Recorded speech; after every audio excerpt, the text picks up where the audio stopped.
Hello friends, तर आज आपण बघणार आहोत बिहेवियर थेरपी.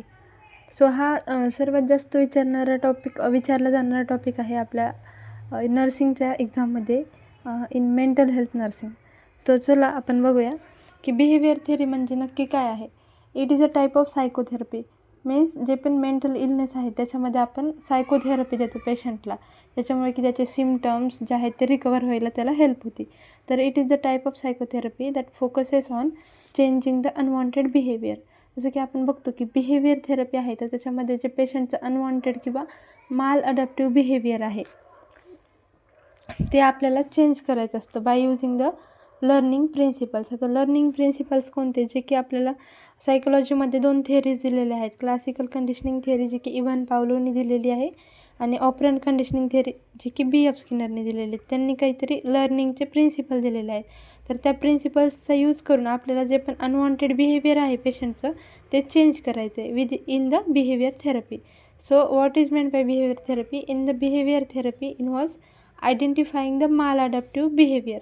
जे पण माल अडॅप्टिव्ह बिहेवियर आहे, जसं की आपण कशाला माल अडॅप्टिव्ह बिहेवियर म्हणू शकतो. सपोज आपण एखाद्या गोष्टीला स्ट्रेस असन, काही फिअरफुल स्टिम्युलस असेल, त्याला आपण फेस नाही करत, तिथून इस्केप करतो, ते जसं की माल अडॅप्टिव्ह बिहेवियर झालं. सो त्याला आयडेंटिफाय करणं आणि त्याला सिकिंग टू करेक्ट धिस, त्याला कसं करेक्ट करायचं ते आपण by applying the principles of learning. आपण जे प्रिन्सिपल्स ऑफ लर्निंग आहेत ह्या 2 थेरीपासून डिराईव्ह झालेले, त्याला अप्लाय करून जे पण माल अडॅप्टिव्ह बिहेवियर आहे त्याला आयडेंटिफाय करून त्याला करेक्ट करायला पाहतो. त्यालाच आपण बिहेवियर थेरपी असं म्हणतो. To change the unwanted or maladaptive behavior. So what are the major assumptions about the behavior theory? Means behaviour थेअरीबद्दल काय म्हटलं जातं की काय आहे behaviour theory. So first assumption is all behaviours are learned. Means maladaptive or adaptive, means कोणतं पण behaviour असेल, अडॅप्टिव्ह असेल जे की डिझायर्ड असेल, जे की म्हणजे बरोबर आहे, किंवा माल अडॅप्टिव्ह, हे सगळं बिहेवियर कसं आहे, लर्न झालेलं आहे, कशातून आपण शिकलेलो आहे. हे झालं फर्स्ट माल अजम्पशन. सेकंड इज माल adaptive behaviours is the result of faulty learning. Means आपण एखादी गोष्ट चुकीच्या पद्धतीने शिकलेलो असेल, जसं की स्ट्रेस असेल, त्याला कसं दूर करायचं हे आपण जर योग्यरित्या शिकलो तर आपल्यामध्ये माल अडॅप्टिव्ह बिहेवियर डेव्हलप नाही होणार. पण तिथून आपण स्किप केला तर ती काय झाली, एक आपली फॉल्टी लर्निंग झाली. Means maladaptive behaviour is a result of faulty learning. Then third assumption is therapy deals with present behaviour not the past conflict.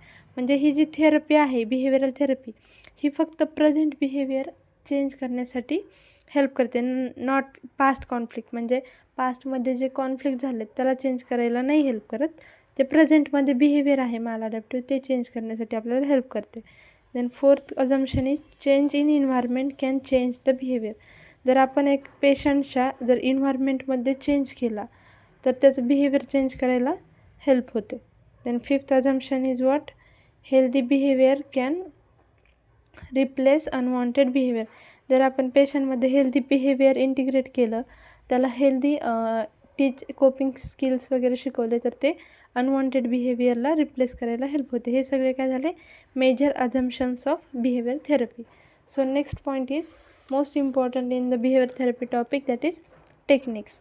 So there are 6 techniques to modify the unwanted behavior. So first technique is systemic desensitization.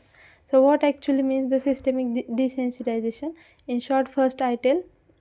So in systemic desensitization, it in this technique, first आपण काय करतो, पेशंटला एकदम relax व्हायला सांगतो, relaxation training देतो. इथं बघू शकता आपण रिलॅक्झेशन ट्रेनिंग, जसं की हिप्नोसिस असेल, मेडिटेशन असेल, योगा असेल, अशी रिलॅक्झेशन ट्रेनिंग देतो.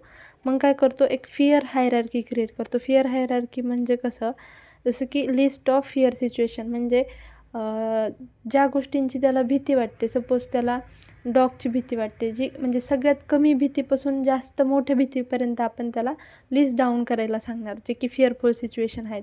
जसं की वन एक्झाम्पल घेतलं आपण, त्याला पहिलं म्हणजे त्याला डॉगची भीती वाटते, तर पहिलं आपण त्याला चित्र दाखवणार डॉगचं, हे झालं लिस्ट फिअरफुल. मग त्याला आपण थोडं अंतरावर उभा करणार डॉगच्या, हे झालं त्याच्यापेक्षा मोस्ट, आणि नंतर त्याला टच करायला लावणार, हे झालं म्हणजे list fearful to more fearful stimuli. अशी आपण तिथं हायरार्की क्रिएट करणार. आणि थर्ड काय, डिसेन्सिटायझेशन ऑफ स्टिम्युलस, म्हणजे जेव्हा जेव्हा त्याला अँझायटी रिस्पॉन्स येईल, त्याला भीती वाटेल, फिअर वाटेल ई स्टेपला, तर त्या टाईपला आपण पेशंटला काय करायला सांगणार, रिलॅक्स व्हायला सांगणार परत. तर ही टेक्निक आहे, ह्याला आपण सिस्टमिक डिसेन्सिटायझेशन म्हणतो. म्हणजे म्हणजे जेव्हा आपण पहिल्यांदा रिलॅक्स करतो, नंतर त्याला फिअर्सफुल स्टिम्युला देतो आणि देन परत त्याला रिलॅक्स करून त्याची जी भीती आहे ती कमी करतो. तर हे कशामध्ये यूज केलं जातं, फोबिया, OCD आणि सेक्शुअल डिसऑर्डरमध्ये. सेकंड काय आहे, फ्लडिंग. आता फ्लडिंग म्हणजे काय, सडन आपण पेशंटला काय करतो, sudden exposure to intense fear stimuli. आपण अचानकरित्या पेशंटला ज्या गोष्टीची भीती वाटते त्या गोष्टीला सामोरे जायला लावतो आणि इस्केप इज मेड इम्पॉसिबल, म्हणजे तिथून त्याची सुटका होणार नाही असं आपण तिथं ट्राय करतो. त्याला तिथं फेस करावीच लागेल, पण तिथं under the guidance of support and therapist, तिथं काय प्रेझेंट असतो, थेरपिस्ट तिथं प्रेझेंट असतो आणि त्याला गाईड करत असतो की रिलॅक्स हो, भिवू नकोस, असं ह्या फ्लडिंगमध्ये होतं. मीन्स एक लक्षात ठेवायचं, फ्लडिंगमध्ये डायरेक्ट आपण एक्सपोज करतो टू द इंटेन्स फिअर आणि तिथं इस्केप हा इम्पॉसिबल केला जातो. Then ॲव्हर्जन therapy. ॲव्हर्जन थेरपीमध्ये काय सांगितलेलं आहे, unpleasant stimulus is paired with unwanted behaviour. आता 2 प्रकारचे स्टिम्युलस असतात, प्लेझंट आणि अनप्लेझंट. प्लेझंट हा पेशंटला हॅप्पी बनवतो, अनप्लेझंट त्याला नकोच असतो स्टिम्युलस. तर प्लेझंट स्टिम्युलस, जसं की ह्याच्यामध्ये आपल्याला एक एक्झाम्पल आहे अल्कोहोल ॲडिक्शनचं. अल्कोहोल ॲडिक्शनमध्ये असं दिसेल, अल्कोहोल ॲडिक्शन. तर तिथं पेशंट जेव्हा अल्कोहोल घेतो त्या टायमिंगला त्याला प्लेझंट स्टिम्युलस, त्याला floating in the air, happiness, euphoria, या सगळं प्लेझंट स्टिम्युलस दिसतात. पण मग आपण काय करतो, त्याला डायसल्फिराम हा ड्रग देतो. तेव्हा जर त्याने डायसल्फिराम घेतलं आणि नंतर त्याने ड्रिंक केलं तर तेव्हा तिथं अनप्लेझंट स्टिम्युलस क्रिएट होतो, पेअर्ड विथ अनवॉन्टेड बिहेवियर कोणतं झालं की ड्रिंकिंग अल्कोहोल, आणि त्याच्यासोबत कोणतं स्टिम्युलस, अनप्लेझंट स्टिम्युलस. आता अनप्लेझंट स्टिम्युलस डायसल्फिराम दिल्यामुळं जर त्यानं ड्रिंक केलं तर त्याला नॉझिया, वॉमिटिंग हे सगळे कसे झाले, अनप्लेझंट स्टिम्युलस. मग त्याच्यामुळे जे ॲब्यूज करतो तो अल्कोहोलचा ते काय होणार आहे, दूर होणार आहे. मग ते झाले ॲव्हर्जन थेरपी. देन फोर्थ काय आहे, हे OCP means what, operant conditioning procedures to increase the adaptive behaviour. म्हणजे जे पण डिझायर्ड बिहेवियर आहे, जसं की self care, ability, daily living task तो कंप्लीट करतो, ते इन्क्रीज करण्यासाठी आपण त्याला 2 गोष्टीचा हेल्प करणार, positive reinforcement and token economy. तर पॉझिटिव्ह रिइन्फोर्समेंट म्हणजे काय करणार, तिथं त्याला फूड देणार, गिफ्ट देणार, म्हणजे त्यांनी जर डिझायर्ड बिहेवियर परफॉर्म केलं तर त्याला पॉझिटिव्हली रिइन्फोर्स करणार, कारण का ते मग ते बिहेवियर तो आणखीन जास्त इन्हान्स करेन किंवा त्याचं वाढेल. आणि टोकन इकॉनॉमी म्हणजे हे जास्त चाइल्डमध्ये यूज केलं जातं.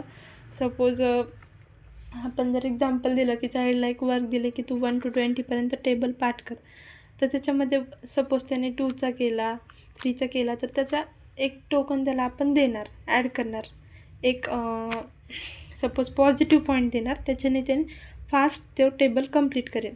मीन्स हे जे 2 टेक्निक्स आहेत ते हे करण्यासाठी, इन्क्रीज द अडॅप्टिव्ह बिहेवियर, जे पण डिझायर्ड बिहेवियर आहे ते इन्क्रीज करण्यासाठी आपण यूज करतो ह्या 2 टेक्निक्स. देन फोर्थ काय आहे, operant conditioning procedure to teach the new behaviour. तर जर आपल्याला पेशंटमध्ये न्यू बिहेवियर शिकवायचे तर त्याच्यामध्ये 3 टेक्निक यूज केल्या जातात, मॉडेलिंग, शेपिंग आणि चेनिंग. So first is modelling. Modelling म्हणजे काय, टीचिंग बाय डेमॉन्स्ट्रेशन. आपण पेशंटला एखादी गोष्ट करून दाखवणार, नंतर तो ती पाहून करणार, हे झालं न्यू बिहेवियर, आपण त्याला शिकवणार मॉडेलिंगमध्ये. जसं की रोल प्ले असेल किंवा डेमॉन्स्ट्रेशन, मीन्स आपण म्हणतो ना, हा माझा मॉडेल आहे, मी ह्याच्यासारखं पाहून शिकणार, लाईक दिस आपण मॉडेलिंगचा यूज करतो. नंतर शेपिंगमध्ये काय आहे, rewarding each small improvement toward the desired goal. म्हणजे सपोज आपलं एक गोल आहे की पेशंटने स्वतःची ॲक्टिव्हिटी स्वतः परफॉर्म करायला पाहिजे. सो फर्स्ट त्यांनी जर एक छोटी ॲक्टिव्हिटी परफॉर्म केली, जसं की ग्रूमिंग केलं व्यवस्थित, जसं की हेअर कॉम केले, तर त्याला आपण एक स्मॉल रिवॉर्ड देणार रिवॉर्ड देणार. तर त्याच्याने तो काय करण, तर कंप्लीट त्याचं पर्सनल हायजीन मेंटेन करण. त्याला आपण काय म्हणतो, शेपिंग. त्याला एक नवीन बिहेवियर शिकवायचं, हे शेपिंग झालं. त्याच्या प्रत्येक स्टेपला आपल्याला काय करायचं, त्याला एक रिवॉर्ड द्यायचे, स्मॉल इम्प्रूव्हमेंट. त्याने स्मॉल जरी इम्प्रूव्हमेंट केली तर त्याला रिवॉर्ड द्यायचे. देन थर्ड काय, चेनिंग म्हणजे काय, जे पण complex task is broken into the number of small step. जे पण एक मोठं टास्क आहे त्याला आपण छोट्या छोट्या स्टेपमध्ये डिवाईड करून फर्स्ट पेशंटला फर्स्ट स्टेप सांगणार की फर्स्ट स्टेप अशी आहे, त्याच्यानंतर नेक्स्ट स्टेप सांगणार आणि मग ते कॉम्प्लेक्स टास्क त्याच्याकडून कंप्लीट करून घेणार. हे झालं चेनिंग. देन दुसरी टेक्निक काय, operant conditioning technique to decrease the maladaptive behaviour. आता जे पण माल अडॅप्टिव्ह बिहेवियर आपण पाहिलं की बिहेवियर थेरपीमध्ये आपण काय करणार आहे, माल अडॅप्टिव्ह बिहेवियरला चेंज करायला हेल्प करणार आहे किंवा मॉडिफाय करणार आहे माल अडॅप्टिव्ह बिहेवियर, आणि हेल्दी बिहेवियर तिथे हे करणार. तर ते बिहेवियर जे आहे ते डिक्रीज करण्यासाठी आपण कोणते टेक्निक यूज करतो. फर्स्ट, इग्नोरिंग, म्हणजे जे पण हे आहे प्रॉब्लेम बिहेवियर पेशंट परफॉर्म करतो आहे माल अडॅप्टिव्ह बिहेवियर, त्याच्यापासून काय करायचं, removal of attention towards the problem behaviour. म्हणजे जो तो बिहेवियर चुकीचं बिहेव करतो तिथे त्याला अटेन्शन द्यायचं नाही, कसलंच त्याच्याकडं लक्ष वगैरे द्यायचं नाही. देन सेकंड पॉईंट काय आहे, पनिशमेंट मीन्स काय, given for undesired response. Means just तेच माल अडॅप्टिव्ह बिहेवियर जर त्याने केलं तर त्याला काय करायचं, पनिशमेंट द्यायची स्मॉल, तर त्याच्याने तो परत ते बिहेवियर परफॉर्म करणार नाही. तर हे टाईम आऊट, जसं की आपण टोकन इकॉनॉमी बघितलं ना, त्याच्यामध्ये आपण टोकन देतो पॉझिटिव्ह म्हणजे हे करण्यासाठी, अडॅप्टिव्ह बिहेवियर इन्क्रीज करण्यासाठी. तसंच हे पण चाइल्डमध्येच यूज करतो आपण टाईम आऊट, जे removing the patient reward for the particular period of time. म्हणजे तिथं आपण बघितलं होतं की टेबलचं एक्झाम्पल, आपण जर चाइल्डला 2 to 10 टेबल पाठ करायला सांगितले आणि त्याच्यामध्ये सपोज त्याने 4पर्यंत केले आणि परत तो 3चा टेबल विसरला, तर त्याचा एक टोकन काय करायचा, काढून घ्यायचा. तसंच टाईम आऊटसारखं आहे की मग त्याला समजा एखादा गेम खेळतो आहे तर गेममध्ये तो हे परफॉर्म करत नसेल योग्य, तर तिथून त्याला काय करायचं, थोड्या टाईमपर्यंत काढून टाकायचं आणि नंतर त्याला जॉईन करायचं. Removing the patient reward for particular period of time.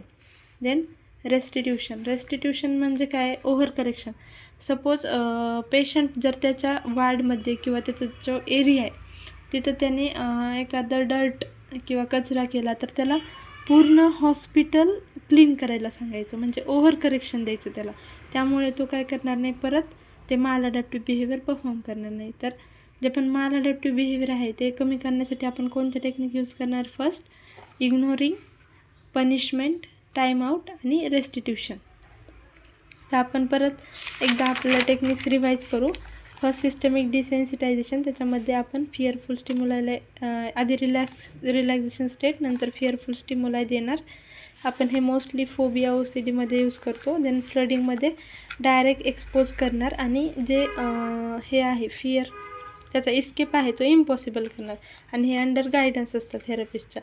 ॲव्हर्जन थेरपीमध्ये unpleasant स्टिम्युलायला pair करणार अनवॉन्टेड बिहेवियरमध्ये. जे पण ऑपरंट कंडिशनिंग इन्क्रीज करण्यासाठी अडॅप्टिव्ह बिहेवियर किंवा डिझायर बिहेवियर इन्क्रीज करण्यासाठी आपण पॉझिटिव्ह रिइन्फोर्समेंट आणि टोकन इकॉनॉमी करणार. जर आपल्याला न्यू बिहेवियर टीच करायचे तर त्याच्यासाठी आपण मॉडेलिंग, शेपिंग आणि चेनिंगमध्ये कॉम्प्लेक्स बिहेवियर ब्रोक करणार, आणि शेपिंगमध्ये स्मॉल स्टेपला इम्प्रूव्हमेंट देणार, तिथं आपण रिवॉर्ड देणार, आणि मॉडेलिंगमध्ये बाय डेमॉन्स्ट्रेशन टीच करणार. देन थर्ड काय आहे, to decrease the maladaptive behaviour. त्याच्यामध्ये 4 आहेत, इग्नोरिंग, पनिशमेंट, टाईम आऊट आणि रेस्टिट्यूशन. तर आता पाहूया कॅरेक्टरिस्टिक्स काय आहेत बिहेवियरल थेरपीच्या. बिहेवियर थेरपी कशी आहे, शॉर्ट ड्युरेशन थेरपी आहे. आपण शॉर्ट पिरियडमध्ये त्याचं बिहेवियर चेंज करायला हेल्प करतं. बेस्ड ऑन लर्निंग थेरी, जे पण ऑपरंट कंडिशनिंग आहे किंवा क्लासिकल कंडिशनिंग आहे त्याच्यावर ही बेस्ड आहे. नंतर हे कशी बिहेवियर थेरी, स्ट्रक्चर्ड आणि प्लॅन्ड. आपण प्री प्लॅन करतो की पेशंटला हे बिहेवियर थेरपी प्रोव्हाइड करायचं हे बिहेवियर चेंज करण्यासाठी. ह्याचं ड्युरेशन काय आहे, 6 to 8 week. Patient therapist equal participation असतं ह्याच्यामध्ये पेशंटचं आणि थेरपिस्टचं, आणि गोल ओरिएंटेड असतं. आणि प्रॉब्लेम फीचर मीन्स एखादं बिहेवियर चेंज करायचं असतं, आणि प्रॉब्लेम जे की पेशंटचा माल अडॅप्टिव्ह बिहेवियर आहे ते चेंज करण्यासाठी आपण बिहेवियर थेरपी यूज करतो. शॉर्ट असते, परत लर्निंग थेरीवर असतं, त्याचं स्ट्रक्चर आणि प्लॅन्ड असतं. त्याचं ड्युरेशन 6 to 8 आवर्ससाठी असतं. ह्याच्यामध्ये थेरपिस्ट आणि पेशंटचं इक्वल पार्टिसिपेशन असतं. आणि गोल ओरिएंटेड आणि प्रॉब्लेम फीचर्ड असतं. तर आपण इंडिकेशन पाहू. इंडिकेशन कोणाकोणाला देतो आपण बिहेवियर थेरपी? फोबिया म्हणजे काय? इररॅशनल फिअर. देन अँझायटी डिसऑर्डरमध्ये देतो, ऑब्सेसिव्ह कंपल्सिव्ह डिसऑर्डरमध्ये देतो, सबस्टन्स ॲब्यूज असेल जसं की ॲव्हर्जन थेरपी पाहिलं आपण. देन चाइल्डहूड बिहेवियर प्रॉब्लेम जसं की टाईम आउट, टोकन इकॉनॉमी हे आपण चाइल्डहूडसाठी देतो. देन कॉन्ट्राइंडिकेशनमध्ये सिव्हिअर सायकोसिस असेल, severe depression with suicidal risk असेल, किंवा लो इंटेलिजन्स पेशंट असतील, किंवा नॉन कोऑपरेटिव्ह पेशंट असतील, ह्यांच्यामध्ये आपण बिहेवियर थेरपी परफॉर्म करत नाही. So I summarise. आपण काय काय पाहिलं बिहेवियर थेरपीमध्ये? इंट्रोडक्शन, देन मेजर अझम्पशन काय आहेत बिहेवियर थेरपीचे, आणि टेक्निक्स काय काय आहेत. देन आपण त्याचं हे पाहिलं कॅरेक्टरिस्टिक्स काय आहेत बिहेवियर थेरपीचे, इंडिकेशन्स काय आहेत आणि कॉन्ट्रा इंडिकेशन्स काय आहेत.